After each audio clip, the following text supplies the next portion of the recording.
ম্যাচের ৫৫তম মিনিটে অসাধারণ গোল ইংলিশ ফরওয়ার্ড মাইকেল গর্ডানের। মাথায় হাত দিয়ে বসলেন লিওনেল মেসি। হয়তো ভাবছেন এখান থেকে কিভাবেই বা আর ফিরে আসা যাবে, কিন্তু দলটা যখন আর্জেন্টিনা, তখন যেন ম্যাচের শেষে কামব্যাকের ইতিহাসটা ওরাই লিখে বসে। যদিও চলমান বিশ্বকাপের শুরুতেই তুলনামূলক দুর্বল প্রতিপক্ষকে সঙ্গী হিসেবে পেয়ে সমালোচনার মুখে পড়েছিল আলবিসেলেস্তারা, তবে এবার বুঝি তার সবটুকুই ধুলোয় মিশিয়েছে মেসি মার্টিনেজদের এই আর্জেন্টিনা।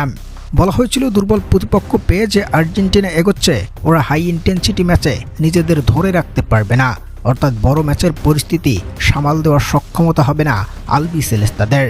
তবে এবার শক্তিশালী ইংল্যান্ডকে ২-১ ব্যবধানে হারিয়ে এর সবটুকু যেন ভুল প্রমাণ করেছে আর্জেন্টিনারা। সেই সাথে ওরা ইতিহাস লিখল দীর্ঘ ৪০ বছর আগে ১৯৮৬ সালের বিশ্বকাপে যাদের ২-০ ব্যবধানে হারিয়েছিল, ২০২৬-এ এসেও তাদের ২-১ ব্যবধানে হারিয়ে টানা দ্বিতীয়বারের মতো ফাইনালের মঞ্চ নিশ্চিত করল ওরা। দর্শক, যেখানে ম্যাচের প্রথমার্ধ শেষ হওয়ার পরপরেই ৫৫তম মিনিটে গোল করে এগিয়ে যায় ইংল্যান্ড, সেখানে ম্যাচের শেষ ১০ মিনিটে দুর্দান্ত কামব্যাক করেছে আর্জেন্টিনা, যার মধ্যে আলবিসেলেস্তাদের ২ গোলের দুটাতেই সরাসরি অবদান রেখেছেন ৩৯ বছর বয়সী লিওনেল মেসি।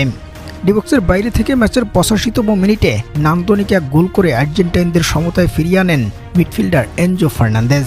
আর এর ঠিক ৭ মিনিট পর বদলি হিসেবে মাঠে নামা লাউতারো মার্টিনেজ ম্যাচের ৯২তম মিনিটে গোল করে ২-১ ব্যবধানে এগিয়ে নিয়ে যায় আর্জেন্টাইনদের। লিওনেল মেসির বানানো বলে চমৎকার হিটে গোল করে দলকে এগিয়ে নিয়ে যান লাউতারো মার্টিনেজ এবং ইংল্যান্ডকে কাঁদিয়ে শেষ পর্যন্ত ফাইনালটা চূড়ান্ত করে নেয় আর্জেন্টিনা। যেখানে ফাইনালের মঞ্চে ওদের প্রতিপক্ষ লামিন ইয়ামাল ও নিকো উইলিয়ামদের স্পেন।